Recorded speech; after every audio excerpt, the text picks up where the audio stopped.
బీజేపీలో ఫుట్బాల్ రాజకీయాల రచ్చ జరుగుతోంది. తనను ఫుట్బాల్లో ఆడుకుంటున్నారని చేవెళ్ల ఎంపీ కొండా విశ్వేశ్వర్రెడ్డి నిరసన వ్యక్తం చేశారు. దీనిపై పార్టీ రాష్ట్ర సంస్థాగత కార్యదర్శి చంద్రశేఖర్ తివారీకి ఫుట్బాల్ ని గిఫ్ట్ గా ఇచ్చారు.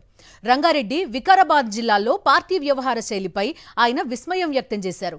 తాను ఎక్కడికెళ్లినా మరొకరి దగ్గరకు వెళ్లమని చెప్తున్నారని, తనను ఫుట్బాల్ ఆడుకుంటున్నారని కొండా అన్నారు. అందుకే తాను ఫుట్బాల్ గిఫ్ట్ ఇచ్చానన్నారు. అయితే కొండా విశ్వేశ్వర్రెడ్డి కామెంట్స్ కి బీజేపీ నుంచి సస్పెండ్ అయిన రాజాసింగ్ మద్దతిచ్చారు. తనను 11 ఏళ్లుగా బీజేపీలో ఫుట్బాల్ ఆడుకుంటున్నారని ఆగ్రహం వ్యక్తం చేశారు రాజాసింగ్. డైరెక్ట్ గానే కేంద్ర మంత్రి కిషన్ రెడ్డిపై ఆగ్రహం వ్యక్తం చేశారు రాజాసింగ్. కొండా విశ్వేశ్వర్రెడ్డి గారు ఒక పార్లమెంటు సభ్యుడు, అది కూడా చేవెళ్ల పార్లమెంట్ నుంచి. విశ్వేశ్వర్రెడ్డి గారు పార్టీ అగ్రనేతలకి ఫుట్బాల్ గిఫ్ట్ ఇచ్చిండు. ఏమని? నాతోని ఫుట్బాల్ ఆడుతున్నారు అని ఆయన ఫుట్బాల్ గిఫ్ట్ ఇచ్చిండు. మా బాధ కూడా ఇదే కదా. మేము కూడా 11 years నుంచి ఇదే బాధపడుతున్నాము. మాతోని ఫుట్బాల్ ఆడుకున్నారు. నా మనిషి, నీ మనిషి, బయట ఓడు, ఇంటి ఓడని ఫుట్బాల్ ఆడుకున్నారు.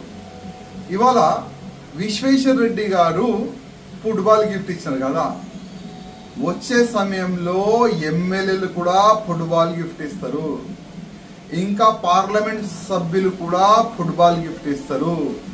జిల్లా ప్రెసిడెంట్ కానీ, జిల్లాలో ఉన్న పెద్ద నాయకులు కానీ, భారతీయ జనతా పార్టీలో ఉన్న సీనియర్ నాయకులు కానీ అందరు కూడా పెద్ద నాయకులకి ఫుట్బాలే గిఫ్ట్ ఇస్తారు. ఎందుకంటే మా దగ్గర ప్రాబ్లం ఏంటంటే బీఆర్ఎస్ తోని, కాంగ్రెస్ తోని, ఎంఐఎం తోని పోటీ ఉండదు.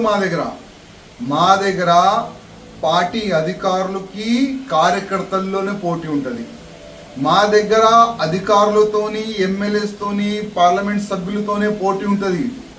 కిషన్ రెడ్డి గారు, మా నివేదిక ఏముండే, మా జిల్లాకి ఫ్రీ చెయ్యండి, మా కాన్స్టిట్యున్సీకి ఫ్రీ చెయ్యండి, మా కాన్స్టిట్యున్సీలో మీ వ్యక్తులు పని ఏమున్నది, మీ మనుషులు మొత్తం మా కాన్స్టిట్యున్సీలో పెట్టి ఎంత డిస్టర్బ్ చేసినారు ఇవాళ అందరికీ తెలుస్తున్నది.